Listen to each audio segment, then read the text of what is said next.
to attach the cup to the lid to prevent it from falling and shattering.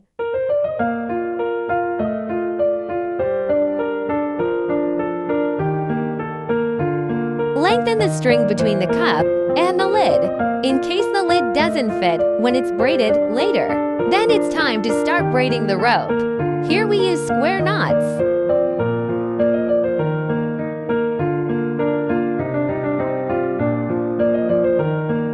Braid it like this until it's as long as you want it to be.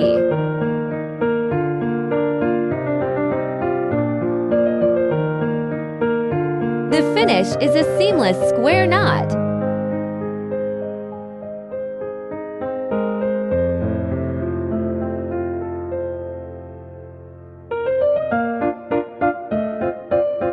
Finally cut off and burned it.